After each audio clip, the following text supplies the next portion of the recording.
ठाकुर जी बड़े प्रेमी हैं, इसलिए किम श्रेय राक्षसों के लिए नहीं आए ठाकुर जी। ये चोरी, ऐसी चोरी वैकुंठ में कर पाएंगे ठाकुर जी? वाके लैया तो ब्रज में ही आनो पड़ेगो, वाके लैया तो वृंदावन ही आनो पड़ेगो। इसलिए ठाकुर जी आए। शास्त्र सारः क, इन शास्त्रों का सार क्या है?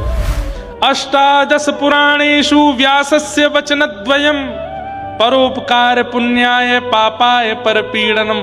हमारे 18 पुराणों में 2 ही बात प्रधानता है, बहुत ध्यान से सुनो। परोपकार पुण्याय, दूसरे की सहायता करना, इससे बड़ा कोई पुण्य नहीं हो सकता। और अपने लिए जो चीज बुरी लगती है वो किसी के साथ करना, इससे बड़ा कोई पाप नहीं। इन 2 बातों का ध्यान रखो। स्व अवतार प्रयोजनम, भगवान के इतने भिन्न भिन्न अवतारों का प्रयोजन क्या है? बार बार रूप बदल के क्यों आते हैं? ठाकुर जी अपनी व्यापकता सिद्ध कर रहे हैं। वो केवल पक्षधर नहीं है, केवल मानव बनकर के मानवों के पक्षधर नहीं है। ठाकुर जी कह रहे हैं जड़ चेतन सबका मैं स्वामी हूं। यहां पर ठाकुर जी वृक्ष बनकर के मानो संपूर्ण वृक्ष प्रजाति को भी आश्वासन दे रहे हैं कि मैं तुम्हारे रूप में, अरण्य के रूप में हूं। इसलिए तुम ये मत सोचना मैं केवल मानवों का नाथ हूं, मैं सबका नाथ हूं। इसलिए ठाकुर जी सर्वव्यापकता में मछली भी बनते हैं, कछुआ भी बनते हैं, नृसिंह भी बनते हैं, बराह भी बनते हैं, अरण्य भी बनते हैं। सबरे रूप ठाकुर जी ने धारण किए ताकि सबकी आराधन का केंद्र मैं बन जाऊं। कहीं कोई ये ना सोच ले कि मैं केवल मानवों का नाथ हूं, सबका नाथ हूं। किम कर्म, ठाकुर जी करते क्या हैं? ठाकुर जी करते क्या हैं? गौ ब्राह्मण संत प्रतिपालक हैं। ठाकुर जी गौ ब्राह्मण संत और भक्तों के पालन करते हैं, उसी के लिए ठाकुर जी आते हैं। के अवतारश्च, अवतारा यशंखेय। ठाकुर जी के कितने अवतार हैं? कोई 1 आध 2 10 नहीं है, अनंत हैं। ठाकुर जी इस समय भी कहीं ना कहीं अवतार लेकर के कोई लीला कर ही रहे होंगे। अवतार असंख्य हैं। और अंतिम प्रश्न किया, धर्मः कम शरणम गतः। ठाकुर जी के जाने के बाद धर्म किसकी शरण में गया? हमारी और आपकी शरण में है। हम सबकी शरण में ठाकुर जी ने धर्म को छोड़ा है। इसलिए कहा धर्मो रक्षति रक्षतः, धर्म की रक्षा तुम करो। क्यों? ठाकुर जी ने तुम्हारे लिए धर्म स्थापित किया। पिता ने पुत्र के लिए घर बनाया, अब पिता के जाने के बाद पूरे घर का अधिकार पुत्र के पास है। हम सब ठाकुर जी के तनु हैं, पुत्र हैं। ठाकुर जी के जाने के पश्चात धर्म की रक्षा करना, सेवा करना, ये मेरा और आपका कर्तव्य है, अधिकार है। ये 6 प्रश्न, अब इनका विस्तार से वाचन करते हुए श्री सूत जी महाराज कथा सुना रहे हैं। सबसे पहले अपने गुरुदेव को वंदन किया, अपने गुरु को वंदन किया। गुरु कौन है? श्री सुखदेव जी महाराज। यम प्रव्रजन्तमनुपेतमपेत कृत्यम द्वैपायनो विरह कातरया जुहाव पुत्रेति तन्मयतया तर्वोऽभिनेदुः तं सर्वभूत हृदयं मुनिमानतोऽस्मि। बोलो श्री सुखदेव जी महाराज की। श्री सूत जी महाराज वे अपने गुरु के रूप में श्री सुखदेव जी को मानते हैं। क्यों? बोले जब शुकाचार्य जी परीक्षित को कथा सुना रहे थे तो सूत जी कहते हैं मैं भी वहां बैठा था और बैठ करके मैंने कथाएं तो बहुत बार सुनी, पर जब से सुखदेव जी के मुख से निर्झरित कथा का मैंने आस्वादन किया तब से मुझे भागवत सार समझ आने लगा। इसलिए भागवत का गुरु मैं उन्हीं को मानता हूं। इसलिए सुखदेव जी मेरे गुरु। बंधुओं, गुरु शब्द का अर्थ क्या है? जो हृदय के अंधकार को दूर करे उसको गुरु कहते हैं, जो संशयों को दूर करे उसको गुरु कहते हैं। अनेक भाव हैं। गुरु का मतलब गुकारस्तु अंधकारस्यात् रुकारस्तु निरोधकः। पर केवल प्रवचन नहीं, गुरु का उपस्थित होने मात्र से हृदय के जो संशय थे दूर ही हो गए। प्रश्न बहुत लेके गए पर गुरु का रूप देखते ही भूल गए क्या पूछना है। हमारे श्रीमद् रामानुजाचार्य जी महाराज, उनके जामाता उनके जमाई, उनका नाम था श्री लालाचार्य जी महाराज। भक्तमाल जी में खूब सुंदर प्रसंग आता है। श्री लालाचार्य जी, अब मेरे को छप्पे तो याद नहीं तो गा देता। श्री लालाचार्य जी का चरित्र आता, बहुत ध्यान से सुनिएगा। गुरु की वाणी, गुरु के शब्दों पर अगर शिष्य विश्वास कर ले तो प्रयच्छति गुरु प्रीतो वैकुंठम योगी दुर्लभम, इस बात का प्रमाण ये कथा है। तो श्रीमद रामानुजाचार्य जी महाराज के जमाई थे, जामाता थे श्री लालाचार्य जी, परंतु उन्होंने आचार्य चरण से दीक्षा भी ग्रहण कर ली, इस नाते से रामानुजाचार्य जी गुरु भी हैं। तो एक दिन लालाचार्य जी ने रामानुजाचार्य जी से कहा कि गुरुदेव, मुझे शिष्य को कुछ आज्ञा दीजिए, मैं किस नियम का या किस भाव का पालन करूं। तो रामानुजाचार्य जी ने कहा, संतों को भगवान के समान मान करके उन संतों की पूजा वंदना किया करो। क्या कहा? संतों को भगवान मान करके उन संतों की पूजा वंदना किया करो। तो श्री लालाचार्य जी नीचे नजर करके बैठ गए, संकोच में आ गए। रामानुजाचार्य जी बोले, क्या हुआ? बोले, मैं झूठ नहीं बोलूंगा, बहुत बड़ी बड़ी बातें आपके सामने नहीं करूंगा, पर क्षमा करें, भगवान भगवान है, संत संत है, मैं संतों को भगवान नहीं मान सकता। तो रामानुजाचार्य जी को यह बात अच्छी लगी। बोले, कम से कम कपटी तो नहीं है, झूठ तो नहीं बोलना मेरा, नहीं तो कई शिष्य तो ऐसे होते हैं, गुरुजी कुछ कह दें, हाँ गुरुजी जो आज्ञा, गुरुजी आपने जो कह दिया सो ठीक है, मन में भाव नहीं है, पर गुरुजी के आगे ऐसे दिखाएंगे कि गुरुजी जो कह दें सो स्वीकार है। पर श्री लालाचार्य जी ने अति दीनता पूर्वक निवेदन करते हुए चरणों में प्रणाम करके कहा, भगवान भगवान है, आपकी बात सत्य है गुरुदेव, मैं उस पर संशय नहीं कर रहा हूं कि संतों को भगवान नहीं मानना, संत भगवान ही होंगे, पर शायद मुझ में दोष है, मैं संतों को भगवान रूप में नहीं देख पाऊंगा, मुझ में दोष है, इसलिए आप कोई और आज्ञा कर दो। तो श्री रामानुजाचार्य जी बोले, तो एक काम करो, संतों को भगवान नहीं मान सकते तो संतों को गुरु समान मानो। जो निष्ठा मुझ में है, जो श्रद्धा मुझ में है, जो समर्पण मुझ में है, वो निष्ठा समर्पण वो संतों में रखो। जैसे मेरे घर पर आने पर तुम मचल जाते हो, आनंदित हो जाते हो, चरण धोते हो आदि आदि, जो वैसे ही संतों को भी मेरा ही स्वरूप मान करके, गुरु स्वरूप मान करके आराधन करो। तो लालाचार्य जी सिर खुजाने लगे, थोड़े नीचे नजर करके बैठ गए। बोले, क्या हुआ? बोले, गुरु गुरु है, मैं एक गुरु को सब रूपों में नहीं देख सकता, यह भी मुझसे नहीं हो पाएगा। मुझे कान पकड़ के मैं क्षमा मांग रहा हूं, आपकी हां में हां बोलना चाहिए मुझे, पर मुझे मेरे मन पर विश्वास नहीं हो रहा है। मेरा मन मेरे गुरु की कांति को किसी और में कैसे देख सकता है? मेरे गुरु आप हैं, मैं सब में कैसे गुरु को देख लूं? भाई प्रियतम एक है, अब यूं कहते हैं सब में प्रियतम देखो, ये तो फिर बहुत अपवाद हो जाएगा इसमें, तो सब में प्रियतम देखने का मतलब तो बहुत गलत हो जाएगा। लेकिन रामानुजाचार्य जी अपने पक्ष में ठीक बात कह रहे हैं कि सबको गुरुजन मानो, पर लालाचार्य जी कह रहे हैं कि मेरे लिए तो आप ही गुरु हैं, मैं सब में कैसे मानूं? तो फिर रामानुजाचार्य जी प्रसन्न होकर के तीसरी बात बोले, तो एक काम करो। बोले, क्या?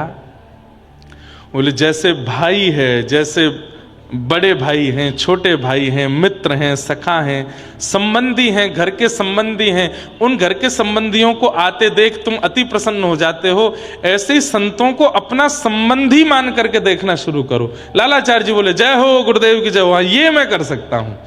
किसी संत को फूफा मान लूंगा, किसी संत को जीजा मान लूंगा, किसी संत को भैया मान लूंगा, किसी कोई छोटे साधु होंगे तो उनको छोटा भाई मान लूंगा, किसी को भतीजा मान लूंगा, किसी को देवता मान लूंगा, ऐसे ऐसे, हाँ ये संबंध में कर लूंगा। तो बोले, तो फिर यही करो, आज से जितना साधु तुमको दिखे, जितने संत दिखे, जितने महापुरुष दिखे, सब तुम्हारे संबंधी हैं।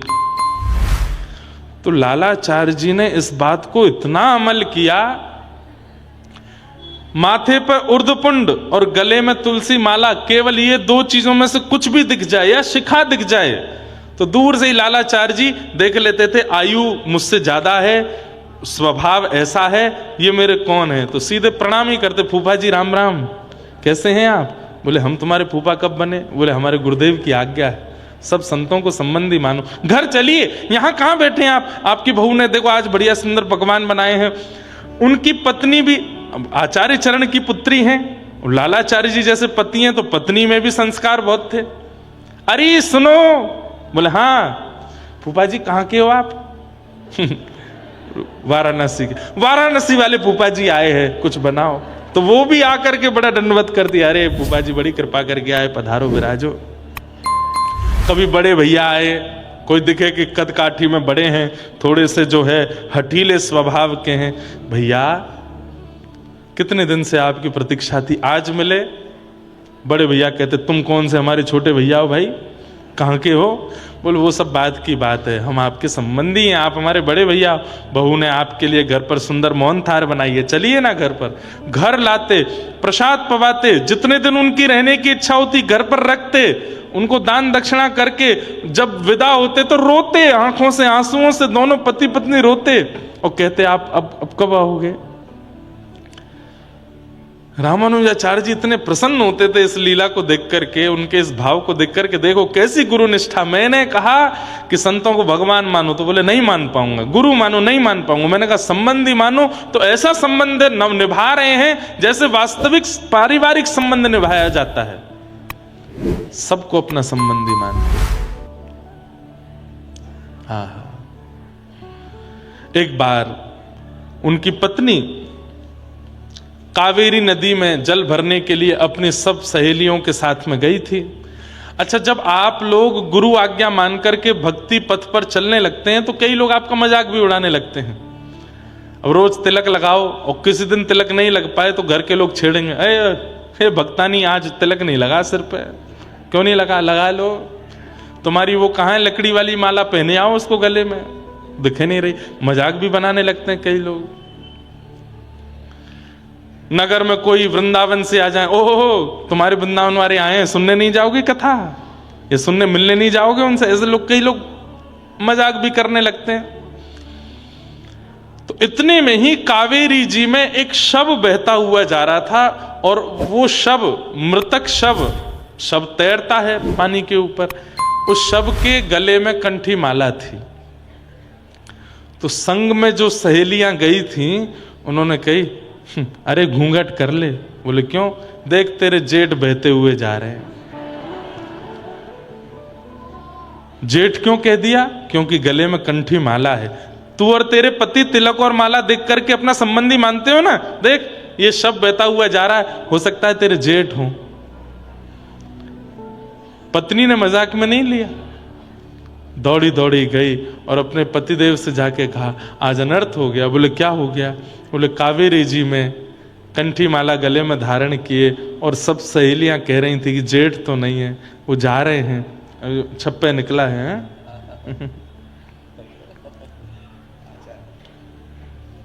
आहा, 4 दिग्गज महंत उनके विषय में ये सब भाव कहे। पहले सुना दें कथा, फिर उसके बाद छप्पे कहेंगे। तो कहाँ क्या बता रहा था मैं? हाँ, तो शव बहता हुआ गया तो पत्नी ने जाके श्री लालाचार्य जी से कहा। लालाचार्य जी ने जैसे ही सुना कि शव बहता हुआ जा रहा, गले में कंठी माला, इतने रोते बिलखते हुए गए, अपने 4-5 साथियों के साथ गए, कावेरी जी से उनका शव निकाला, शव निकाल करके घर लाए और घर में जैसे एक शव की पूरी क्रिया होती है वो सारी क्रियाएं की। उनके वस्त्र बदले, उनकी अर्थी बनाई, घर में पूरा, मतलब आश्चर्य कर रहे हैं सब लोग। बोले भैया तुम अनजानों को घर ला करके अपना सगा संबंधी बना के उनको घर रखते हो, भोजन आदि पवाते हो, ये तो आज तक सुना गया था, पर ये पूरी प्रक्रिया जैसे घर के मरणासन व्यक्ति की होती तुम वैसे कर रहे हो। गुरु आज्ञा हुई है कि वैष्णवों को अपना संबंधी मानो, तो संबंधी गया है तो पूरी प्रक्रिया होगी। पिंडदान आदि जो होना चाहिए वो किया, अर्थी बना करके वैसे ही रुदन कर रहे हैं, बार बार चरणों से लिपट लिपट के रो रहे हैं। कि भैया आप क्यों चले गए, श्री ठाकुर जी कृपा करें, आपको चरणों में वास दें। कीर्तन करने लगे, नेत्रों से अविरल अश्रु धार कर रही है, मेरे भैया चले गए। जाकर के उनका संस्कार किया, क्षौर कर्म कराया, सब कुछ वो किया जो एक घर परिवार सदस्य लोग करते हैं। 10 गात्रादि करने के बाद जब 13 आई तो 13 में पूरे नगर के ब्राह्मणों को चिट्ठी भेजी कि हमारे यहां हमारे बड़े भैया उनका 13 है, आपको प्रसाद पाने के लिए आना है। ब्राह्मणों ने चिट्ठी देख करके कहा बिल्कुल नहीं जाएंगे, ना हमें गोत्र पता, ना हमें इसका नाम पता, ये तो चलते फिरते किसी भी आदमी को अपना संबंधी बना लेते हैं और उसके नाम से कुछ भी करते हैं। बताओ, भोजन आदि पवाते तब तक ठीक था, घर में लाके उसका श्राद्ध कर्म कर रहे हैं, उसका जो 13 ही कर रहे हैं, हम जाएंगे इनके यहाँ पाने? बिल्कुल नहीं जाएंगे। यहां पर 13 पर ब्राह्मणों को जो भी दान आदि किया जाता सबकी व्यवस्था रखी, प्रसाद बनाया, लेकिन एक भी ब्राह्मण नहीं आया। आज मन व्यथित हुआ लालाचार्य जी का और अपने गुरुदेव से जाकर के कहे, गुरुदेव आपने कहा था कि संतों को संबंधी मानना, मैंने तो संबंधी माना, पर यह समाज मेरे संबंध को स्वीकार नहीं कर रहा है, अब मैं क्या करूं? मैंने तो उनको भाई माना, मैंने तो बंधु माना, पर यह समाज उनको स्वीकार नहीं कर रहा, गुरुदेव अब मैं क्या करूं? तब रामानुजाचार्य जी ने ठाकुर जी की ओर देखा और कहा कि गुरु आज्ञा मान रहे हैं, गुरु आज्ञा गरी ऐसी आज्ञा गुरु नाम अविचारणीयाम, गुरु की आज्ञा पर बिल्कुल विचार नहीं कर रहे ठाकुर जी। और ऐसे लालाचार्य जी की इस निष्ठा को पूर्ण कहीं अविश्वास इनके चित्त में ना आ जाए कि इनके घर ब्राह्मण नहीं गए, आप कुछ कृपा करो। ठाकुर जी ने वैकुंठ से ऋषि और ब्राह्मणों को भेजा और जाकर के श्री लालाचार्य जी के यहाँ जाकर के उन्होंने प्रसाद पाया। देखते रह गए सब नगरवासी लोग, चतुर्भुज रूप हैं सबके, अद्भुत छटा प्रकट हो रही है, वैकुंठ से साक्षात ऋषि ब्राह्मण पधारे और आकर के श्री लालाचार्य जी के यहाँ प्रसाद स्वीकार किया। गुरु आज्ञा का यह बल है, यह सामर्थ्य है कि उसको शिष्य जब पालन करने लगता है तो ठाकुर जी भी गुरु के कहे वचन को जब शिष्य पालन करता है तो शिष्य के पालन में अड़चन भी आती है तो ठाकुर जी उस अड़चन को दूर करते हैं। क्यों? अपने गुरु की बात मान रहा है। चतुर महंत दिग्गज चतुर भक्ति भूमि दावे रहे, श्रुति प्रज्ञा श्रुति द्रेव ऋषभ पुह कर इब ऐसे, श्रुति धामा श्रुति उदधि पराजित बामन जैसे, श्री रामानुज गुरु बंधु विदित जग मंगलकारी, शिव संहिता प्रणित ज्ञान सनकादिक सारी, इंदिरा पद्धति उदारधि सभा साकी सारंग कहे, चतुर महंत दिग्गज चतुर भक्ति भूमि दावे रहे। आचारज जामात की कथा सुनत हरि होए रति, को मालाधारी मृतक बयो सरिता में आयो, दाह कृत्य जो बंधु न्योत सब कुटुंब बुलायो, नाक सको चहि विप्र तबई हरिपुर जन आए, जेवत देख सबन जात कहु नहीं पाए, लालाचारज लक्षधा प्रचुर भई महिमा जगित, आचारज जामात की कथा सुनत हरि होए रति। कहते हैं श्री नाभाजी कि लालाचार जामात, किनके जामात? श्री रामानुजाचार्य जी के जामात, इनकी कथा सुनने से हरि में रति होती है। क्यों? बोले को मालाधारी मृतक भयो सरिता में आयो, किसी के कंठ में माला थी, बहता हुआ जब आया, दाह कृत्य जो बंधु न्योत सब कुटुंब बुलायो, उसका दाह करके उसका संस्कार करके पूरे कुटुंब को बुलाया, आमंत्रण किया, जैसे एक मृतक क्रिया में होता है। नाक सको चहि विप्र, सब अपने विप्र सोचने लगे, अरे किसी अनजान के यहाँ जाकर के हम पाएंगे, अनजान मृतक की तेरे ही पाएंगे, हमारा क्या होगा? तबई हरिपुर जन आए, तब हरिपुर से जन आए प्रसाद पाने के लिए। जेवत देख सबन जात कहू नहीं पाए, जब उनको जेवता हुआ देखा तब अपने ऊपर बड़ी लज्जा होने लगी सब लोगों को। लालाचारज लक्षधा प्रचुर भई महिमा जगत। तब श्री लालाचार्य जी पूरे जगत में उनकी महिमा हो गई। आचारज जामात की कथा सुनत हरि हुए रति। बोलो सदगुरुदेव भगवान की, श्री भक्तमाल जी की जय हो। बड़ी कृपा आपकी, ये बढ़िया आज बैठ गए आए और आज ही हमको भक्तमाल जी की कथा याद आई। बढ़िया आपने सुंदर छप्पे भी दे दिया। गुरु के प्रति ऐसी निष्ठा होनी चाहिए।